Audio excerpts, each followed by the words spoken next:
Hello and welcome, history buffs. My name is Nick Hodges, and as a special treat, we're diving into the genius of Amadeus.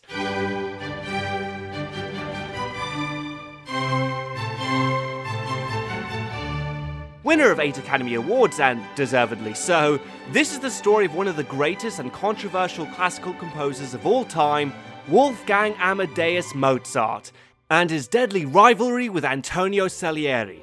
Much like Mozart's music, this film is a work of genius all across the board with its acting, writing, directing, and production value. I truly love this film and what it has to say about the duality of the creative process. Talent with mediocrity, genius, and madness. But the basis of the movie's plot, where Antonio Salieri's hatred and jealousy may have caused the downfall of Mozart, is entirely fictional. So join me as we sort out the fact and the fiction in Amadeus.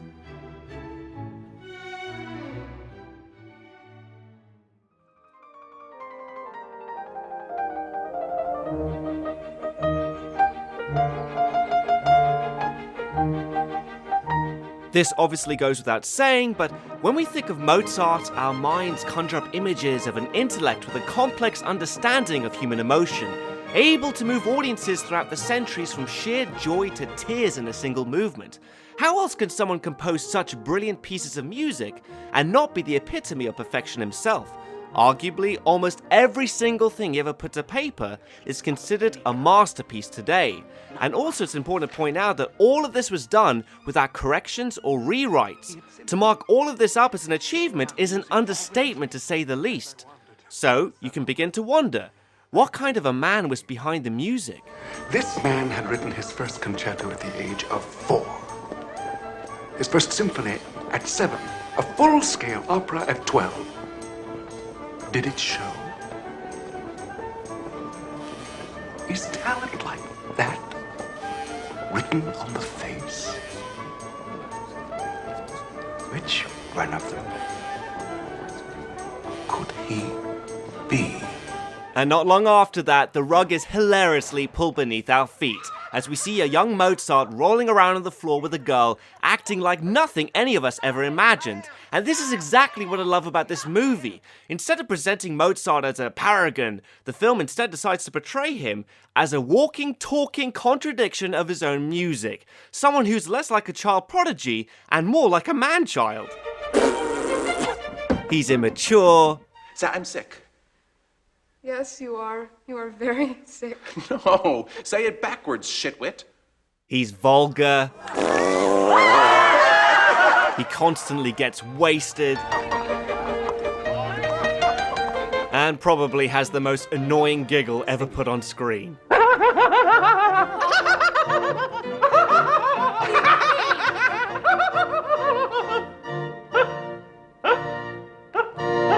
That was Mozart. That giggling, dirty-minded creature I'd just seen, crawling on the floor. Now, I'm sure that there are some hardcore Mozart fans out there who will hate the way Amadeus presents him as a silly, effortlessly talented buffoon. Whilst yes, it is exaggerated, he did work really hard at his music, I still think it's totally justified in the movie. I mean, you only need to look at some of the dirty letters Mozart wrote to his cousin Marianne to see what I'm talking about. Nothing but foul language and toilet humor. That's putting it mildly. In fact, here are some actual lines from his letters. I now wish you a good night. Shit in your bed with all your might, sleep with peace on your mind, and try to kiss your own behind. And then there's this little gem. Oh, my ass burns like fire. What on earth is the meaning of this? Maybe Muck wants to come out. Yes, Muck. I know you, see you, taste you, and... What's this? Is it possible? Ye gods, oh ear of mine, are you deceiving me? No, it's true. What a long and melancholic sound, and I think you get the point. He's talking about shitting and farting there. I could go on, but I think you get the picture. So anyone who attacks this movie stating that Mozart was only a little bit eccentric in real life are bloody lying to themselves. But I understand. If your values are conservative, it's kind of hard to admit that you love someone's music, despite knowing that certain someone was a lecherous, dirty-minded bugger. It's actually kind of funny that the same guy who wrote this beautiful piece of music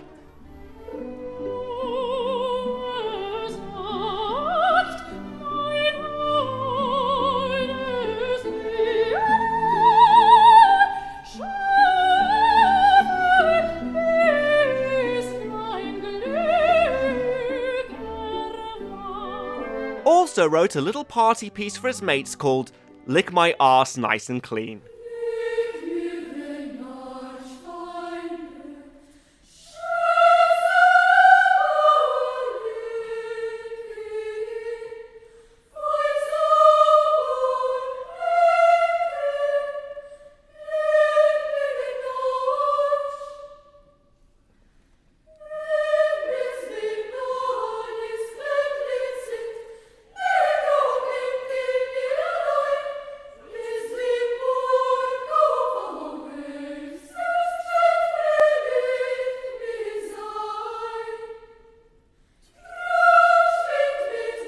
I have no idea what's more gross, the lyrics or the fact that there is a choir of school children singing them. But in any case, does any of this really matter in the end? And the answer is no, of course not. If a piece of music is able to move you, then is it really relevant what kind of man composed it? And this is pointed out in what I believe to be one of the greatest scenes in modern cinema. On the page, it looked nothing. The beginning simple, almost comic. Just a pulse. Bassoons, basset horns. Like a rusty squeeze box. And then, suddenly, high above it, an oboe. A single note hanging there, unwavering. Until a clarinet took it over. Sweetened it into a phrase of such delight.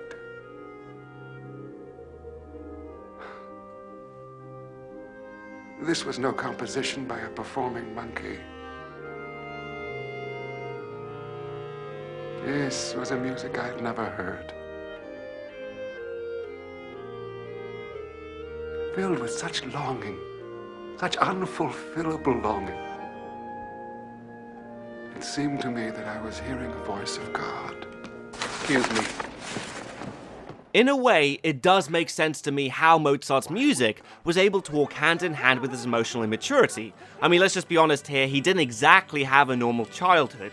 His father, Leopold Mozart, first noticed how incredibly talented Wolfgang was at the age of 5.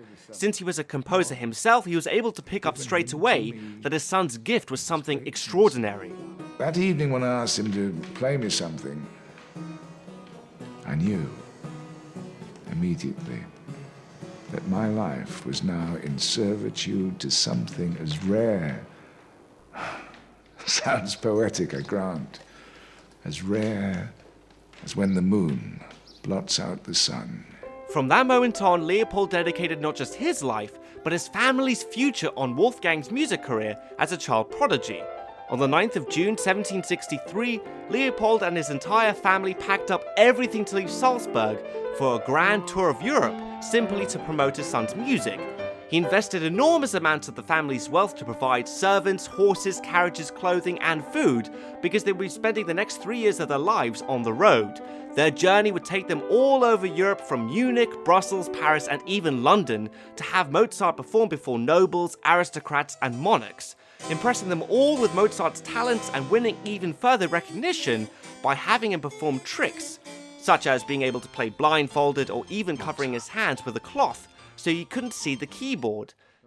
Now, although this is clearly one of the greatest examples of a father's devotion and belief in his son, you also have to consider how much pressure there must have been on this little boy's shoulders for him to succeed.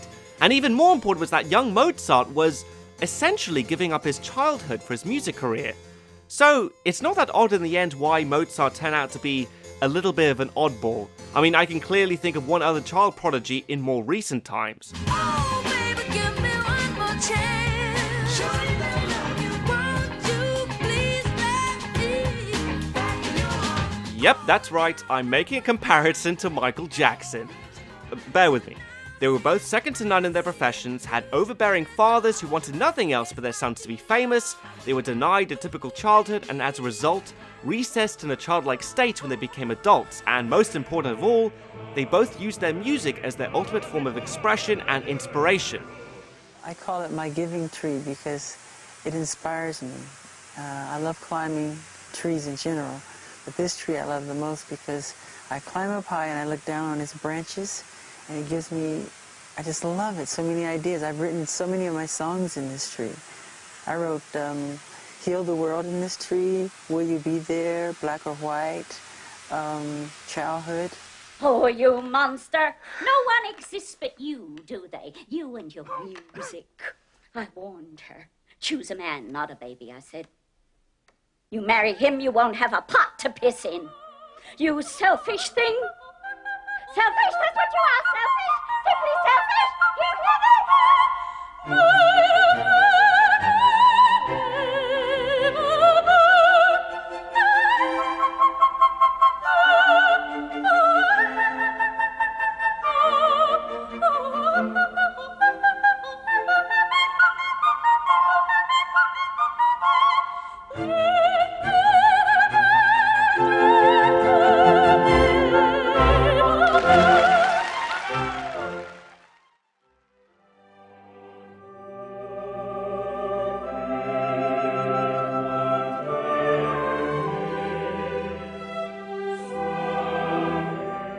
Although Amadeus' portrayal of Mozart is somewhat historically accurate in my opinion, the basis of the movie's plot is not, and that's the intense rivalry we see between Salieri and Mozart.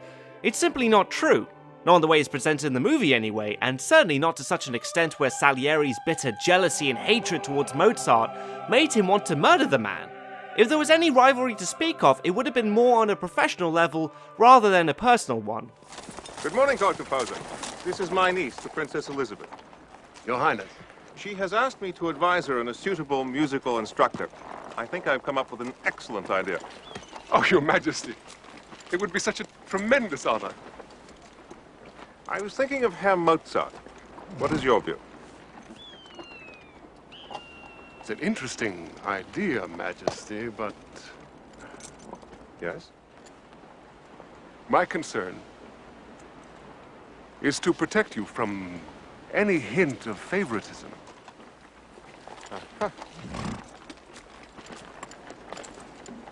Favoritism. Now, this little scene is used as another example in the movie of Salieri undermining Mozart's career. And whilst yes, it is true that Mozart applied for this position, and Salieri did get it instead, it was not for the reason of Salieri manipulating a weak-minded emperor for his own gains, because he didn't need to do it. Salieri was one of the best and most sought-after teachers of his generation, with an incredible roster of pupils throughout his career who all loved him, the most famous ones being Franz Liszt, Franz Schubert, and most impressive of all, Ludwig van Beethoven. And what's more is that he taught many of his students for free, which I'm sure must have really pissed off Mozart just a little bit since he was charging his students. So, a question stands. How is Salieri able to teach his students for free? Well, this actually ties into another scene that the film also gets wrong, where we see a young Salieri vow to God to dedicate his life to music. I would offer up, secretly, the proudest prayer a boy could think of. Lord, make me a great composer. Let me celebrate your glory through music, and be celebrated myself. Make me famous through the world, dear God. Make me immortal. After I die, let people speak my name forever with love for what I wrote. In return, I will give you my chastity, my industry, my deepest humility. If there's one thing I can assure you of, and that is Salieri did not offer up his chastity like he does in the movie, because if he had, then he obviously didn't do a very good job at it because he got married and had children. Not to mention the strong likelihood that he may also have been sleeping with Caterina Cavalieri. You know, the one that Mozart bangs in the movie. At that moment I knew, beyond any doubt, he'd had her. The creature had had my darling girl. Oh, don't feel too bad about it, mate. It was actually the other way round in real life. What was God up to? I don't know. I guess he was probably pissed you didn't give him your chastity like you said you would. So anyway, because Salieri married into nobility, that was the reason why he was able to teach many of his students for free. He also didn't need the extra income because of the royalties he collected from his operas, especially in Paris, which were highly successful. So it's quite clear that Salieri was very pragmatic in his approach to life. Unlike Mozart, who would spend money as soon as he earned it, Salieri was wiser in his expenditures. Which was why when Salieri died, he was the wealthiest composer in Vienna, whereas Mozart was close to being penniless at the time of his death. But you could also say that Salieri was pragmatic in his approach to music as well, whereas Mozart most certainly wasn't. Although we remember Mozart's music today and not Salieri's, the truth is, despite what this movie says, Mozart was not as popular then as he has become now. 32 years of torture, 32 years of slowly watching myself become extinct. My music growing fainter, all the time fainter, till no one plays it at all. What the movie doesn't mention is that Salieri was one of the leading composers in Europe during those 32 years. Although his music wasn't played as much in Vienna as it once had closer to the time of his death, it was still very popular in Paris. And finally, what was the actual relationship like between Salieri and Mozart? Well, for the most part, quite courteous, I would have to say. Apart from some slight competition in their field, there was nothing anywhere close to the deadly rivalry as depicted in the movie. There's some actual strong evidence of Salieri being very supportive of Mozart's music. In one of Mozart's letters to his wife Constanza, he described Salieri's attendance in his opera The Magic Flute. He heard and saw with all his attention, and from the overture to the last choir there was not a piece that didn't elicit a bravo or a bellow out of him. So, if there was never any vicious rivalry between Mozart and Salieri, then why is it remembered this way? Well, it's actually rather tragic, but it all seemed to have started with a rumour, and that rumour grew into a conspiracy theory. Its origin can be traced back to a letter Mozart wrote to his wife Constanza at the time of his illness right before he died, saying, "I think I am being poisoned." This of course began to circulate after Mozart's death around the time of growing German nationalism, where many people tried to get German operas produced and were having difficulty because all the opera directors were Italian and believed that opera should be played in Italian. So many German composers resented the Italians for this, and Salieri was the central figurehead in the imperial court. In addition, there were other letters back and forth between Mozart and his father Leopold blaming the Italians, especially Salieri, for Mozart's difficulties in establishing himself in Vienna. So these letters, along with his growing resentment, helped fuel this idea that Salieri may have murdered Mozart, and when Salieri tried to commit suicide in 1823, people took it as proof of Salieri's guilt. However, this was most likely due to his dementia. I mean, he was very old at the time, but still, these rumours must have been a terrible strain on the poor guy. He was also visited by one of his old students, Ignaz Moscheles, that same year, and said to him, "Although this is my last illness, I can assure you on my word of honour that there is no truth in that absurd rumour. You know that I'm supposed to have poisoned Mozart, but no, it's malice, pure malice. Tell the world, dear Moscheles."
Buffs.